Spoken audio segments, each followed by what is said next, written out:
I will call to order the Board of Commissioners of Nether Providence meeting for January 23rd, 2025. We'll start with roll call. Maureen Fayes, Township Manager. Robert Scott, Township Solicitor. Matt Larson, Ward 2. Kate McKenzie, 4th Ward. Beth Henry, Ward 3. And good evening, Robert O'Connor here from Ward 6. And hi, I'm Candace Carbone, Ward 7. And our 1st Ward and 5th Ward Commissioner will not be making it tonight. Please stand for Pledge of Allegiance. I pledge allegiance to the flag of the United States of America and to the republic for which it stands, one nation, under God, indivisible, with liberty and justice for all. Executive session will be held after the meeting. Next up is public comment, but I do not see anyone here for public comment. As a reminder, we have some committee openings. We have filled some spots, but we do have parks and shade tree vacancies. We each year need to appoint our vacancy board chair. This is the person to step in and break a tie if there were to be one, which is not necessarily as much of an issue with 7 wards in these decades, but I will make a motion to reappoint Maureen Riley as our vacancy board chair. Can I get a second? Second. Any comments or questions? All in favor, vote by saying aye. Aye. Any opposed? Motion carries 5-0. I reviewed the minutes from January 9th. There was nothing on my committee, but I did review the committees that I handled. I will make a motion to approve the minutes from the board's January 9th meeting. President McKenzie, Beth noticed that the park section was not included in those minutes. Well, I'm glad she reviewed her section. So then let's postpone that, and then Yes. we'll do that at next session. Thank you. Good work, Beth. Thanks. Is there anything on the solicitor's report not otherwise in the agenda? No, thank you. Anything in the engineer's report not otherwise in the agenda? Thank you, President McKenzie. Just a couple things I do want to mention very quickly. The street paving, both the regular program and the CDBG program, that bid opening is set for February 19th. Henry Lane drainage improvements and Ab initio contractors are set to start that within the next 30 days, weather dependent. They're set to do what? Start that project. Oh, Start really? the work over there. Providence Road sidewalk from Chester Road to Waterford Way. We had a progress meeting last week with the design team and DVRPC, and they have an updated project schedule that I'm trying to get a copy of, but it has construction targeted for 2026. Just so you're aware of that. We asked them for a new schedule, and once we get that, we'll be able to. And so was the hold up there PennDOT approvals or it's something else? Good question. Okay. We have to see the schedule they're provided will have all the milestones, all the approvals that they need along the way. So we'll have to see where they are. One of the things that we did take out of the meeting was, at this point, we are ready to have that initial meeting with the residents so they know what's going on. Okay. We need to get the latest plan from them, but we passed that milestone where we can actually talk to residents about the project. We can't talk about anything but the details of the concept of the project. Okay. Is there any need to acquire right away for this project? Yes, we can't talk about that. Okay. But we can talk about what we have proposed to do over there. So if there is a PennDOT holdup, I know I had mentioned a couple things we were working on with Representative Kruger. She had a meeting with PennDOT. The people she was meeting with were apparently not the same people who would deal with this, but I guess there was a call put in to them. And so if they happen to be holding anything up, let's try to use that avenue to move things along, because that seems like a long time. It is a long time. Thank you for your efforts on Henry Lane. Once maybe we have a firmer date, a week or two out, can we get a letter out to the residents on that street so they know, because I'm assuming parts of the street are going to be ripped up to do the work. And the only other thing I wanted to mention was we had a conference call today with DEP on the Houston Park project, the permitting that was going to be required for the bank stabilization. And actually today we found out we also need a permit for the work we plan on doing on the bridge. So it was an okay meeting, but now we know what to do, so we'll get moving on getting that project moving as well. That's all I have. Thank you. On to Government Relations Committee report. I will do that in Commissioner Cooper's absence. One item on the agenda is a recap of 2024, and I had asked each of the commissioners to do a recap of really sort of a recap and look to the future, sort of what's been happening, what are highlights. and things that we want to accomplish in 2025. There's so much potential and stuff to be done, issues to tackle in the township. It would be really great if everyone sort of identified something to champion and really be in charge of. And so I think each of the commissioners have either prepared that or will prepare that. Commissioner Cooper will be doing that at the next meeting for his agenda. The only other item on the agenda is regarding SEPTA Route 101 trolley. There was a flyer that Maureen sent around that we can circulate to residents. SEPTA is going to be doing some bridge work south of the Drexel Line station starting February 15th. So February 15th through March 2nd, that trolley route is going to be shut down, and there will be a bus route in place, and travelers should expect about 15 minutes of extra travel time. And on to Parks and Open Space with Commissioner Henry. Thank you, President McKenzie. I have a few things to report on, and then I'll do the 2024 recap. The first item is the Gooley Park netting is complete, which is great news. I saw it up, so really happy that that's progressed. Hepford Park dugouts, we need warmer weather to pull the screening, which we anticipate having very shortly in the next few weeks. A new one here, that the Nether Providence Athletic Association is planning 2 significant capital improvement projects aimed at enhancing recreational facilities in the community.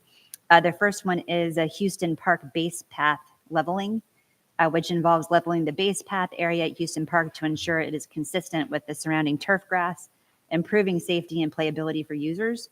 The total project bid at the moment that we've seen is $10,500. And the second is the batting cage installation at Smedley Park, installation of a 70-foot batting cage at Smedley Park to provide the athletes with enhanced training facilities and support their development. That is coming in around $18,000. The reason I'm raising this is that to assist with these projects, NPAA is requesting $5,000 in funding from the township to support the necessary capital improvements. This investment will help ensure the successful completion of these initiatives and contribute to the continued growth of community recreational opportunities. There's copies of the quotes in our drive, if anybody had a chance to take a look at them, but the figures that I have here are on those documents. So I just wanted to open it up to comment. I guess from my perspective, I think it's always good to reach out and try to contribute in some way. And more than likely, this is going to help the citizens of our township as well. I'm just concerned about the $5,000, and if we can afford that at this time, do we negotiate that and see how much they can raise on their own before contributing, et cetera. So I'll open it up for discussion.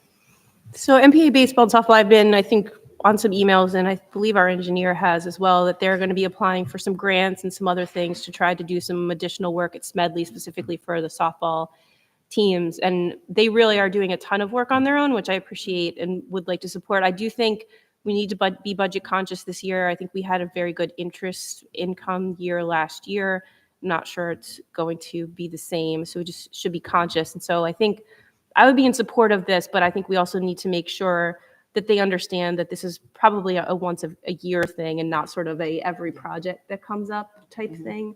While we want to support them, we do have to, these things need to be worked into the budget, which was already passed for 2025. I mean, I agree with what both of you said. I don't know where they are right now in terms of raising the funds they need for these projects. I know that they're working on it, and they're good projects for the community. I don't know if we want to make a decision tonight, or we can, we don't need to make a decision tonight. We can communicate back to them kind of what our thoughts are, kind of with the caveat that, if the board goes in this direction, it's a once a year thing, not in every project thing. Yeah, I don't think we know the timing of these projects, right? So it'd be good to understand that as well. Well, I think, so they're probably trying to, the baseball and softball season will be here before we know it, and they probably have to order some things for these. So I would be all right voting on this and just let them know that sort of the funds have been approved and then understand when they actually need the payout. What do you think? Yeah. All right. Shall Motion. I? Okay. I'd like to make a motion to extend a budget of $5,000 to contribute towards these 2 projects that have been raised by MPAA. Do I have a second? Second. All those in favor? Aye. Aye. It passes 5-6-0? 5-0. I counted Bob. Okay, great. I know. What's going on? My glasses aren't working. Okay. So my last item is this recap of 2024. So I started thinking about this, and we did a lot in 2024 in parks and open space. And I consulted township manager and assistant township manager, and they've been doing a lot of work trying to bring some structure around accounting for what's been done, accounting for what we'd like to plan to do, and how we can get there. And there's a lot of work to do, but just before we get there, to celebrate some success, there's been a tremendous amount of progress there, and just some highlights. I'm not going to read out every one of these, but I did note a lot in my report. At Furness, the Loop 1 trail was completed, including the bridge installation, which looks so nice, right? I think it was finished just a few weeks ago. New signage, benches, picnic tables, and exercise stations at that park as well. In Hepford, the playground was installed. Concession stand mural was done, which looks fantastic. At Houston, we had signage put in. At Sapovitz, quite a few things happened here. Plantings near the basketball courts, improved entrance for the neighbors adjacent to the park, the stormwater management basin installed to alleviate the flooding. That was a huge project last year. The swing set was installed, the ADA swing set, resurfaced and relined the basketball courts, expanded the lower court for multiple sports, which is an ongoing project and hope to complete in 2025. Martha Burton playground installation, new signage and benches, educational rain garden installed, new seating area with ADA accessible benches installed, ADA accessible parking spots added. Just carrying on from that, I am going to read all of these because I think everybody needs to know what great work was done. Actually, it's pretty fascinating. At Bullens, planted 30 trees between the field and Bullens Lane, ADA accessible playground installed. And at Gooley, the turf field was installed. It looks phenomenal. A lot of work went into this over the past years. Playground installation with ADA swing set, trees and rain garden planted around the new playground, new benches installed, additional benches to be added. So I'm sure we've missed something, but I think that everybody can really sit back and feel good about what we accomplished in 2024. But the work is not done. So just for everybody's information, in February, which is upon us soon, the township manager, the assistant township manager, and 3 of the board members, including myself, have scheduled to visit the township parks over a 4-week period, just to determine maintenance schedules as well as projects both short and long term. We know that some projects will require applications for grants and some can be managed out of our funds, but it's important for us to kind of assess and write down what we really think needs to happen. And we certainly will be kind of going back to the Parks Commission itself for input. I do sit on there occasionally when I can make the calls, and so I'll make sure that they're up to date with what's going on. Regarding kind of known projects for 2025, quite a few. Hepford Park is kind of dominated by the dugouts and the dugout installations in the summertime. Gooley, always something to do. The netting was installed, which is great. We're looking to pave a path for the playground, coordinating the seal coating of the upper lot after the Sapovitz multipurpose court is finished, so we have to align that.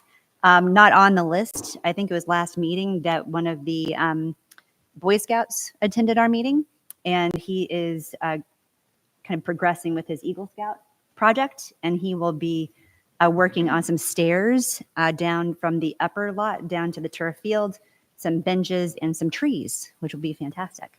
Martha Burton looking in installation of lights, ADA parking spaces and signs, picnic grove with ADA bench, a stone perimeter path. So there's always work to do there, of course. Sapovitz, ADA swing, seal coat multipurpose court, which we're hoping to have done by April, paving projects, benches, grills. At Leaper Smedley Park, we've got asphalt cleanup, Bullens dugout installation towards the summer, Terra Place fence replacement. So there's a lot to be done, and we haven't even been out there yet to assess what we might want to add to this. So we're always looking for ideas and welcome any of our constituents to chime in as well. And lastly, just wanted to mention that we're finalizing a proposal for the field use policy. At the moment, there's not a field use policy in the township. So that will provide guidance regarding when permits are required, the process of applying for a permit, when fees could be imposed. So that will be reviewed by the board shortly. So overall, we're really excited about everything that's been done and everything that we have to come. So that concludes my report. Thank you. Thank you. And we've made so much progress with parks, and Commissioner Garson really started that and championed a lot of them, and specifically the turf field, and now Commissioner Henry's and running that through. And it really is the next step. Some of these things it's an extensive list, but a lot of very heavy lifting's already been done. And so a lot of these things are just add-ons, and also making sure that we maintain the parks and all the playgrounds and things we've put in. That's something that we have done with respect to our vehicle replacement schedule, another big asset that the township has. And it's been really helpful at budget time to understand that, because we put in a lot of playgrounds at once, which unfortunately also means we're going to have a lot of playgrounds to replace at once at some point. So all of that needs to be planned for, which is sort of the next phase of all of this. All right, on to Public Safety Committee report with Commissioner Garson. All right. Thank you, President McKenzie. There's kind of three aspects of public safety with my recap that I'm going to talk about tonight: ambulance, fire, and police. So I don't know if a lot of people are aware, but Nether Providence Township doesn't have its own ambulance service. And there's two components to the ambulance service. There's ALS, which is Advanced Life Support, and then there's BLS, which is Basic Life Support. Here in Nether Providence, Media Borough provides both Advanced Life Support and Basic Life Support to the township. And then we also, we have Swarthmore and Brookhaven ambulance companies that provide Basic Life Support to the township. Swarthmore and Brookhaven do not have Advanced Life Support. If those ambulance companies, if those three are tied up on another call, there's the possibility, or what would happen is an ambulance from farther away would respond to the township. And this can be especially problematic if the Advanced Life Support ambulance is tied up on another call. And we've learned, just talking with some of our neighbors, that many times the Advanced Life Support crew is in fact tied up on a non-ALS call. The Advanced Life Support medics are provided by one of the local health systems to Media Ambulance. And what happened in years past is Media Borough was charged by the health system for the Advanced Life Support medics, but that cost has greatly increased in the past few years. And the municipalities that Media Ambulance covers are contributing towards funding the cost of the Advanced Life Support medics, but that cost keeps increasing. And there are just general funding issues associated with having an ambulance. Everyone's trying to ensure that the staffing levels for the EMS service are being maintained. There's equipment challenges with the age of the ambulance rigs. There are billing challenges in terms of what the ambulance company can charge for a transport and what it can ultimately recover from the patient. Last night, President McKenzie and Manager Fayez and myself attended a meeting that was convened by Media Borough, and it included representatives from Upper Providence, Media Borough, and Middletown, along with a few of our state elected officials. And the purpose was just to get everyone in a room together to begin discussing how we address both short and long-term challenges.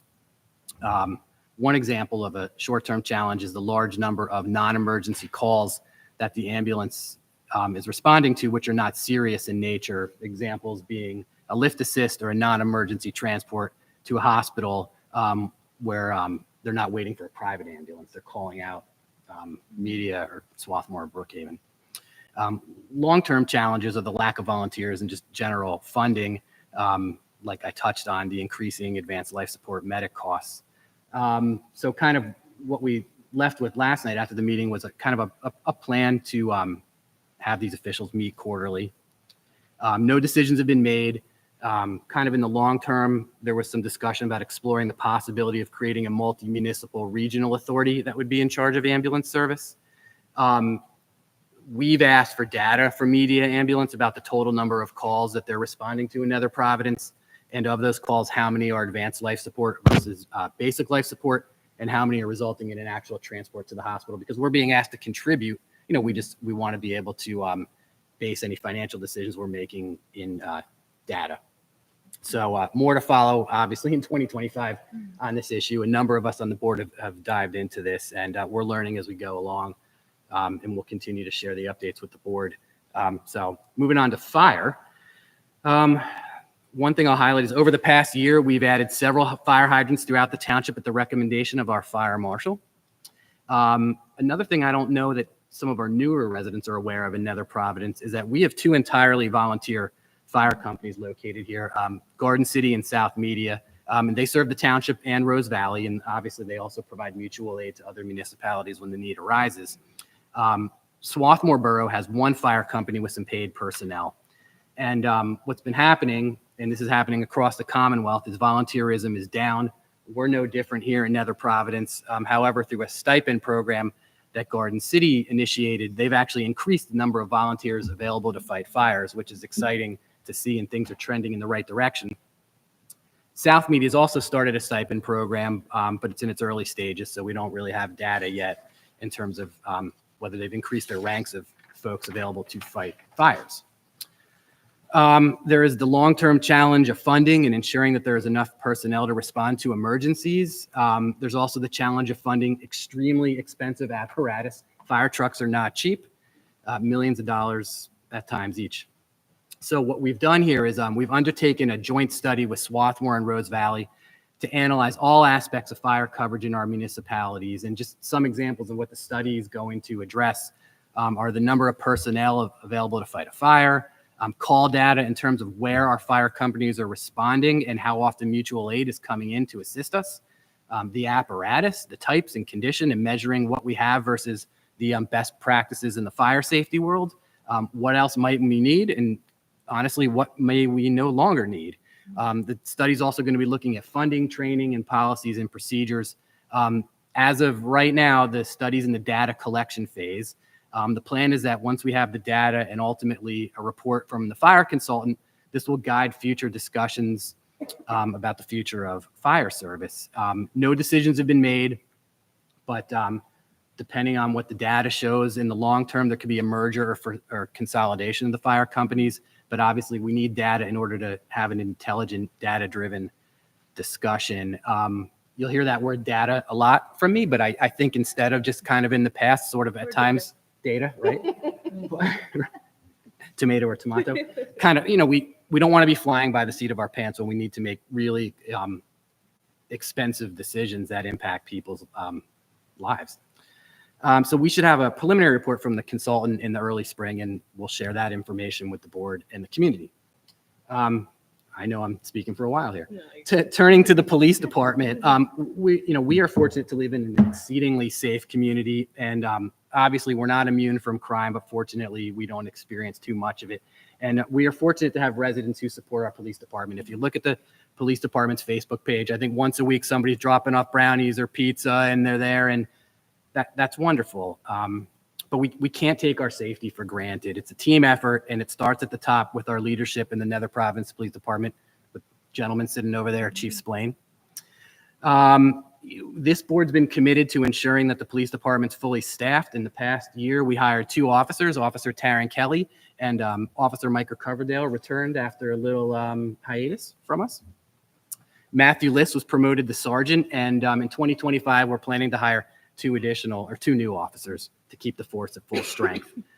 Our residents should be aware and should know that our police department's engaged and out there connecting with the community. I mentioned the Facebook page. There's other social media platforms, including Crime Watch, Nextdoor, X or Twitter, depending on what it's going by now, and Instagram, which highlights the police department's engagement. And through these social media platforms, the Nether Province Police Department reaches over 65,000 people on a daily basis, which is extraordinary when you figure the population of the township's about 14,500 approximately.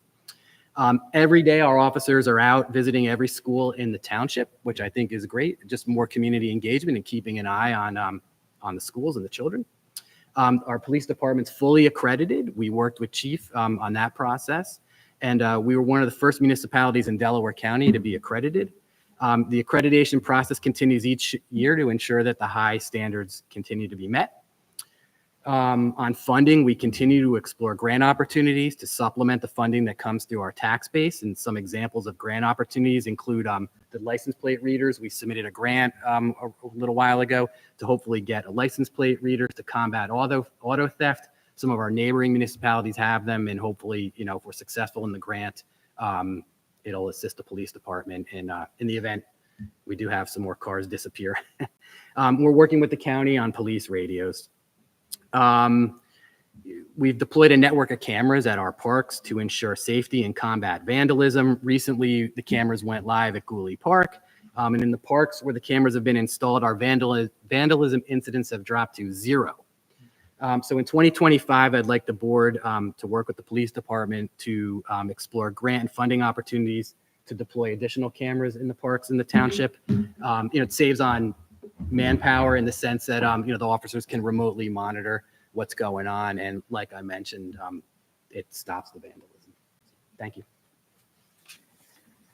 Thank you. And we are really lucky to have Chief Spillane and then the police department, and we really appreciate the volunteerism on the other EMS and fire side, and continue to work with everyone through 2025 and sort of the changes that need to be made to address sort of the changing nature, especially of fire and EMS.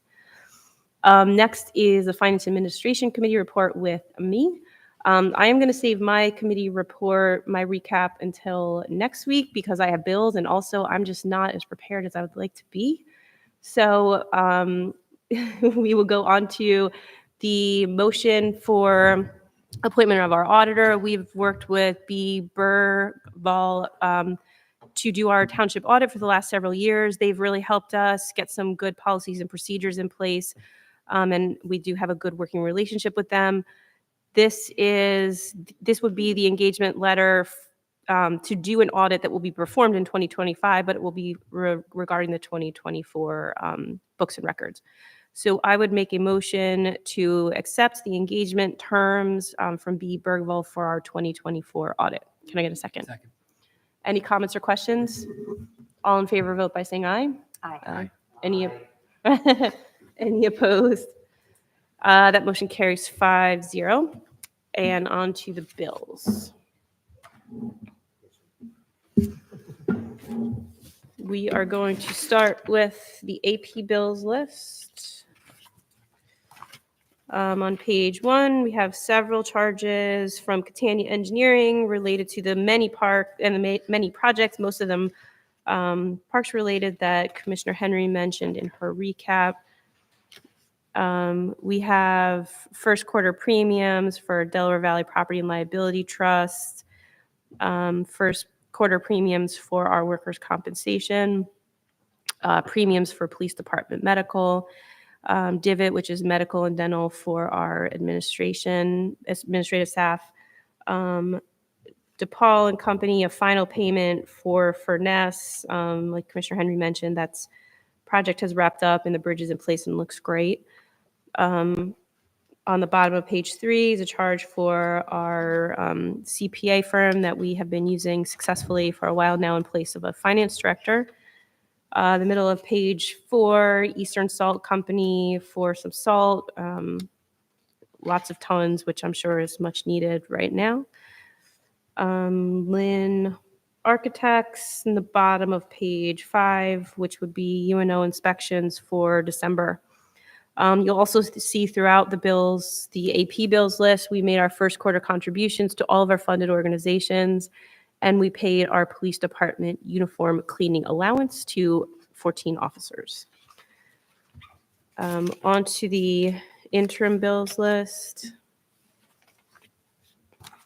We have several charges for Aqua for all of our hydrants. As Commissioner Garson mentioned, we have added even more.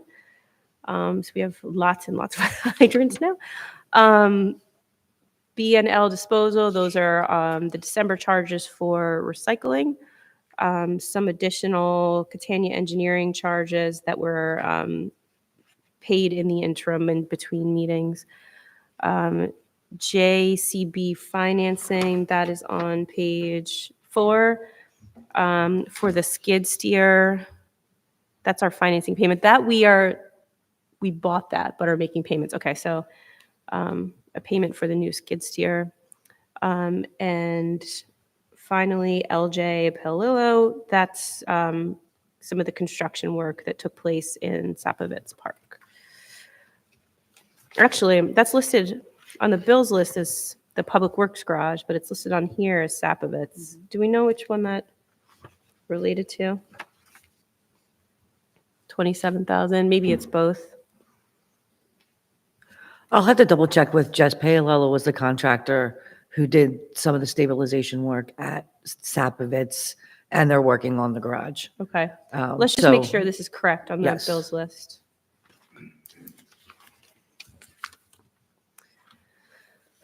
Okay, finally, the AP card, just a couple items, not a long list this month. BFI, our November recycling charges, and then Stevenson Equipment, which is on page 6, which is a lot of repairs and parts for our leaf machines, which we had a lot of trouble with. And it's something that we really are going to try to tackle and understand a little bit better before next leaf season. It seems like a lot of this related to the unusually dry conditions to begin the season, but it was an unfortunate season with repairs and maintenance issues. So with that, I will make a motion to, excuse me, to approve that AP bills list in the amount of $447,237.06, the interim bills list in the amount of $181,860.86, and the AP card list in the amount of $38,569.25. Can I get a second? Second. Any comments or questions? All in favor, vote by saying aye. Aye. Any opposed? And that motion carries 5-0. The next is the Community Health and Environment Report with Commissioner Barnes. She is not here, and her report will be done next time. So we're on the Infrastructure and Public Works Committee report with Commissioner O'Connor. Thank you very much, Madam President, and good evening again. First item on my agenda this evening is the Public Works Garage update. I understand that the contractors are still working on a few small punch list items. Also, the fencing for the front of the property has been ordered, but we do not know when we will receive it, I guess. Maureen, I know we talked about fencing in other areas. Is that's going to be a next phase thing with that fencing? Yes. Okay. With that said, I guess that would conclude the update on the Public Works Garage. Next, we've got the next item is the elevator update. LJ Paolella Construction was awarded the contract for the installation of the new elevator for the township building. Paolella will be starting the project on the 1st of February. Start staging the area, February 1st, and the project is scheduled to start a month later on March the 1st. The project will include demolition, window replacement, a new roof, and the installation of the elevator. And last item I have on my agenda is a recap of 2024. To be honest, I wish I had a little bit of a better update, but anyway, the update that I received 2 weeks ago was that there was not much progress that had been made on the new garage. It was something that was trying to have been gotten to, but it has been a little bit tough, apparently, due to various factors, including apparently leaf season, holiday vacation, catching up with vehicle maintenance and repair, plus making sure the trucks and equipment are ready for snow season. Furthermore, I guess they were busy trying to get newer trucks lettered and wired with safety lighting, which was also delayed because of workplace constraints during the construction of the new building. I understood that by about the 15th, which was about a week ago, that the folks at the Public Works Garage would be back to organizing and getting the remaining racks and cabinets in place. Unfortunately, I was not able to be provided with a timeline. Unfortunately, my phone won't shut up either, but anyway. Unfortunately, I was not able to get a timeline on the completion of the garage, since apparently no one at the Public Works garage never knows what will come up. So with that said, I'll also move on to mapping. I think I mentioned this, I guess, when we met a couple weeks ago, but anyway, the sewer mapping was about 80% complete as of a couple of weeks ago, with approximately 8 to 10% of that number that are unfound manholes. That's all I have. So unless anyone has any questions, that would conclude my report, Madam President. Yeah, thank you. And so we are internally working on getting together a posting for a public works director, which will be out shortly.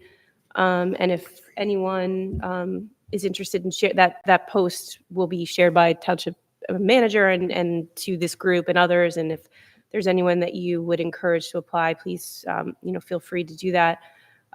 We are definitely looking to get some leadership within the Public Works department this year and get a handle of the projects need to be completed and the timeline and maintenance things and sort of move along with a really great plan, as Commissioner O'Connor mentioned. Some of the work that was done in 2024 was a little bit sort of flying by the seat of our pants, and that's not how we intend to operate. There are a lot of reasons for that, starting with the very untimely passing of longtime Public Works Director Daryl Dixon, who we miss very dearly, and we're trying to regroup after that. And so we will have a plan for maintaining township assets and sort of all the things that need to happen and all the grant projects that need to fit into that, because I do think we have an eager staff. I think we just need a little bit more organization and planning and guidance to get that going. So I'm looking forward to doing that in 2025. And I know, Commissioner Connor, hopefully you'll be involved. And I know the township manager, assistant manager have really been working hard to get some planning in place for that. So I look forward to that. I just say that that's great news. And I will say somehow Kate got the good part of the report and I didn't. I didn't apparently. But anyway, that's great news. I appreciate that. So thank you so much. You are very welcome. All right, so on to Building and Zoning Committee report with Mr. Carbone. Thank you. So first I'll start with the next Planning Commission meeting will be Monday, February 3rd at 7:30. And they'll be meeting to review a proposal submitted by the property owners of 700 Washington Avenue Media. And the proposal is to subdivide the existing vacant parcel into 2 legal lots and construct 2 two-story single-family detached residences. Each would have an attached garage. So this meeting is open to the public, and anyone interested is encouraged to attend. The next is, here we go. Sorry, just a moment. That the Planning Commission recently met and reviewed a lot line revision for Pendle Hill between 322 Plush Mill Road and 338 Plush Mill Road. And the Planning Commission does recommend approval, subject to terms and conditions noted in resolution number 2025-02.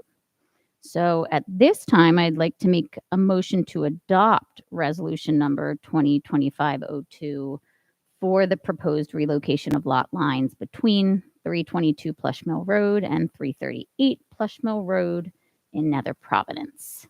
Can I get a second? Okay. Any questions? My only question is to Solicitor Scott. There's terms and conditions in here. Do we need to note them, or we're just saying the resolution is subject to those, or because they're within it? They're in it. Okay. I don't think you need to. Okay. And they're not not the Okay. standard. No, don't read them, you said. Oh yeah, he says no read them. So I just want to make sure. I got them if you need them. Okay, so then all those in favor, say aye. Aye. Okay, any opposed? All right, and resolution number 2025-02 passes 5-0. All right, and let's see. And then the next part is just a recap, a little bit of a recap of 2024 for the Building and Zoning and Planning Commission. but then also just a little bit of information about sidewalk connectors for 2025. So here we go. All right. So for the zoning hearing board, they just had their yearly reorganization. Robert George is continuing as chair and Ken Etzel as vice chair. Adam Fernandez was reappointed as solicitor. The zoning board heard 11 applications in 2024. Coming up, there are no current zoning applications, so that might not be true. The February meeting for the zoning board is canceled. And the next meeting, pending any applications, would be March 17th. They meet the third Monday of each month, and I am hoping to attend that one if an application becomes available. The Planning Commission also completed their yearly reorganization. Melissa Logan, who was a member of the Planning Commission, her term expired at the end of December 2024, and she elected to retire from the board. She had served 2 terms. And then last meeting that I was unfortunately not at, Paul Fritz was appointed to the Planning Commission. And so welcome, Paul, to the Planning Commission. John Poe Leggett continues as chair and Bob Lynn as vice chair. And then as an overall recap for 2024, the Planning Commission had 2 bigger projects. The one at 927 South Providence Road, which led to 2 new homes, one on Harvey and one on Providence. And then the 414 New Jersey Avenue project, which is between Moore Road and New Jersey Avenue, right near MPE. And that's going to lead to 10 new twin homes and 1 single home. So overall, the Planning Commission is contributing 13 new residential spaces to Nether Providence once those projects are complete. And the 414 New Jersey Avenue project, the construction has just recently started in the past few weeks. So, and then as far as for this upcoming year, I'm also going to be taking a look at the sidewalk connectors project. I recently sat down with Maureen and we chatted a little bit about the list that Kate, you had started to compile in the past. We added a little bit to it. We agreed that it's worth, it doesn't have to be tonight, but having a larger discussion about how we want to tackle the project. Do we want to set it up similar to how we do sidewalks, meaning having a certain amount budgeted yearly, set aside for connectors, and then prioritizing and ranking based on, a system that we could discuss with Charles, and then obviously Maureen and Katie as well. So just kind of going into how we want to structure that so that we are tackling what we can this upcoming year realistically and finding grant funding where we can. Katie actually recently just attended an interesting conference where they talked about grant funding related to schools and making commuter safe areas. So it seems like there may be some opportunity there that we could take advantage of, but looking at what might be applicable to us to fit in with our budget this year and then moving forward longer term, how we can restructure that. Any questions? That sounds great, and I appreciate you sort of leading the charge on this issue. It's definitely one that's sort of near and dear to my heart because I think since Commissioner Garson and I got onto the board probably 7 years ago, some of the larger roads have gotten sidewalks, like Moore Road, Wallingford. We're working on Providence, many up Plush Mill or Possum Hollow. I'm sorry, East Rose Valley. So we've done a lot of the larger roads, but there are sections that need to be connected to make the community truly walkable. And I think some of these are much smaller than the main roads, the main sections that we've already done. And so trying to look for those grants, trying to figure out how to bundle them together. Just talking about the schools, I just think of down the road here where there's that little section of sidewalk that was done with the subdivision of that property between Providence, and it could connect to Sykes. I think it needs maybe 3 more frontages of property. And so something like that would be really worthwhile for the kids, coming from this area and Wallingford from west to get up to Providence. So if we could bundle that and some other things in this area and make it sort of a walkable West issue. And then, there are other ones over in my area to safely get from sort of my area into media, where I think you could sort of direct people through communities, and then just a couple frontages, maybe 2 or 3 properties receiving a sidewalk in front of their house you could bypass Beatty Road. So those things I think are really important and could be great projects for the community in the next couple of years. So thank you for that, and on to the manager's report. Okay, I just have a couple things here tonight. Just a reminder that Christmas tree pickup is ending January 31st. So if you can please have your trees out by the curb, please have all the decorations, tinsel, everything removed from the trees. And the Public Works Department is making their rounds, picking up all the trees that are left by the curbside. The next item on the agenda, the Bird Town is hosting an event this Sunday, January 26th from 1 to 4:30 at the Media Borough Community Center. And more information about this about the event itself, as well as registration, is available on our website and Facebook page. And I just received this evening. Birdtown is going to be doing a free workshop on Saturday, February 15th from 11 a.m. to 12 p.m. here at another Providence Township building. They're going to be doing a bird watching event. All you have to do is watch birds and listen for what you hear. So I will be passing this around to all the commissioners so you can get it out to the appropriate people. For this, the bird watching event, registration is not required, but it will be here at the Township Building, February 15th from 11 to 12. And that's all I have. Thank you very much, and we are adjourned until our next meeting on February 13th.